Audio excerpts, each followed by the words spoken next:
ಅಥಣಿ ಪಟ್ಟಣದ ಮುಖ್ಯಾಧಿಕಾರಿ ಮತ್ತು ಕೆಲ ಪುರಸಭೆ ಸದಸ್ಯರು ಇವರ ಚದುರಂಗಿ ಆಟ ಬಲ್ಲವರ್ಯಾರು? ಅಥಣಿ ಪಟ್ಟಣದಲ್ಲಿ 27 ವಾರ್ಡ್ಗಳಿದ್ದು 27 ಸದಸ್ಯರಿದ್ದು ಕೆಲವು ಪುರಸಭೆ ಸದಸ್ಯರ ಚದುರಂಗಿ ಆಟ ನೋಡೋಣ ಬನ್ನಿ.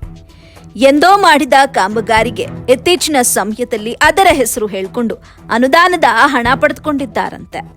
ಹಾಗೆ ಪಟ್ಟಣದಲ್ಲಿ ವಾರ್ಡಿನ ಸಂಖ್ಯೆ ಹೆಚ್ಚಾದಾಗ ಸಿಬ್ಬಂದಿಗಳ ಕೊರತೆ ಬಂದ ಸಮಯದಲ್ಲಿ 23 ಜನ ಕಾರ್ಮಿಕರನ್ನ ಪಡೆದುಕೊಂಡಿದ್ದಾರೆ. ಅದರಲ್ಲೂ ಕೂಡ ಒಬ್ಬ ಕಾರ್ಮಿಕ ಗುತ್ತಿಗೆ ಆಧಾರದ ಮೇಲೆ ಕೆಲಸವನ್ನ ಮಾಡಲು ಕೆಲ ಪುರಸಭೆ ಸದಸ್ಯರು 1 ರಿಂದ 3 ಲಕ್ಷದವರೆಗೆ ಲಂಚ ಪಡೆದುಕೊಂಡಿದ್ದಾರೆ ಎಂಬ ಆರೋಪ ಕೇಳಿಬಂದಿತ್ತು. ಈ ಮಾತು ಕೂಡ ಅಷ್ಟೇ ಸತ್ಯ ಅನ್ನೋದು ಮೇಲ್ನೋಟಕ್ಕೂ ಕಂಡು ಬಂದಂತಿದೆ.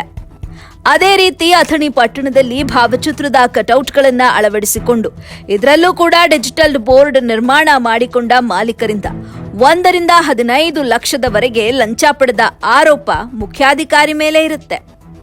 ಅಥಣಿ ಕ್ಷೇತ್ರದ ಶಾಸಕರಿಗೆ ಈ ಮಾತನ್ನ ಕೂಡ ಹೇಳ್ಕೊಂಡಿದ್ದಾರಂತೆ. ಈ ಮಾತು ಕೇಳಿದಾಗ ಶಾಸಕರು ಸದಸ್ಯರ ಮೇಲೆ ಮತ್ತು ನಿಮ್ಮ ಮೇಲೆ ಆರೋಪ ಕೇಳಿ ಬರ್ತಿವೆ, ಬೇಗನೆ ಸುಧಾರಿಸಿಕೊಳ್ಬೇಕು ಅಂತ ಮಾತಿನಲ್ಲೇ ಚಾಟಿ ಬೀಸಿದ್ರು.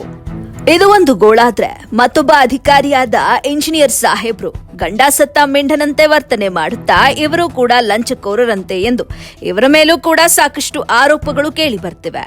ಇದರಿಂದ ಕೆಲವು ನಿಷ್ಠಾವಂತ ಸದಸ್ಯರಿಗೆ ಕಪ್ಪು ಮಸಿ ಬಳಿಯುವಂತಾಗಿದೆ. ಇದನ್ನ ನೋಡಿದಾಗ ಯಾರೋ ಮಾಡಿದ ತಪ್ಪಿಗೆ ಇನ್ಯಾರೋ ಹೊಣೆಗಾರರು ಎನ್ನುವಂತಹ ಗಾದೆ ಮಾತು ನಮಗೆ ನೆನಪಿಗೆ ಬರುತ್ತೆ. ಹೀಗೆಯೇ ಪುರಸಭೆ ಇಲಾಖೆಯಲ್ಲಿ ನಡೆದುಕೊಂಡಿದ್ಯಂತೆ. ಅದೇ ಪುರಸಭೆ ಸದಸ್ಯರು ನಮಗೆ ಮುಖ್ಯಾಧಿಕಾರಿ ಬೇಡ ಅಂತ ಅರ್ಜಿ ಮೂಲಕ ಇಲ್ಲಿನ ಶಾಸಕರಿಗೆ ಮನವಿ ಮಾಡಿಕೊಂಡಿದ್ದಾರಂತೆ. ಹಾಗೆ ಡಿಜಿಟಲ್ ಬೋರ್ಡ್ ಹಾಕಿಕೊಳ್ಳುವ ಮಾಲೀಕ ಪ್ರತಿ ವರ್ಷಕ್ಕೆ ಇಂತಿಷ್ಟು ಹಣವನ್ನ ಪುರಸಭೆಗೆ ಕಟ್ತಾರೆ. ಇದಕ್ಕೆ ಅಡ್ಡಿಪಡಿಸಿದ ಕೆಲ ಸದಸ್ಯರು ಇವರ ಹತ್ತಿರ ನೀವು ಪ್ರತಿ ವರ್ಷಕ್ಕೆ 5 ಲಕ್ಷ ಪಡೆದುಕೊಳ್ಳಿ ಅಂತ ಕರಾವು ಪಾಸು ಮಾಡಿಕೊಂಡು ಗುಡಿಮನೆ ಸಾಹೇಬ್ರು 1,50,000 ಹಣವನ್ನ ಮಾತ್ರವೇ ಪಡೆದುಕೊಳ್ಳುತ್ತಿದ್ದಾನಂತೆ.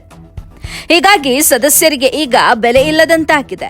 ಇನ್ಮುಂದೆ ಇದು ಹೀಗೆ ನಡೆದ್ರೆ ಕೆಲ ಪುರಸಭೆ ಸದಸ್ಯರು ತಮ್ಮ ಸದಸ್ಯತ್ವಕ್ಕೆ ರಾಜೀನಾಮೆ ನೀಡುತ್ತೇನೆ ಅಂತ ಇಚ್ಛೆ ಪಟ್ಟಿದ್ದಾರೆ. ಹೀಗಾಗಿ ಇವರ ಸುದ್ದಿ ಮುಂದಿನ ಸಂಚಿಕೆಯಲ್ಲಿ ಸಂಪೂರ್ಣ ದಾಖಲೆಗಳ ಸಮೇತವಾಗಿ ನಿಮ್ಮ ಮುಂದೆ ಇಡ್ತೇವೆ, ಕಾದು ನೋಡಿ.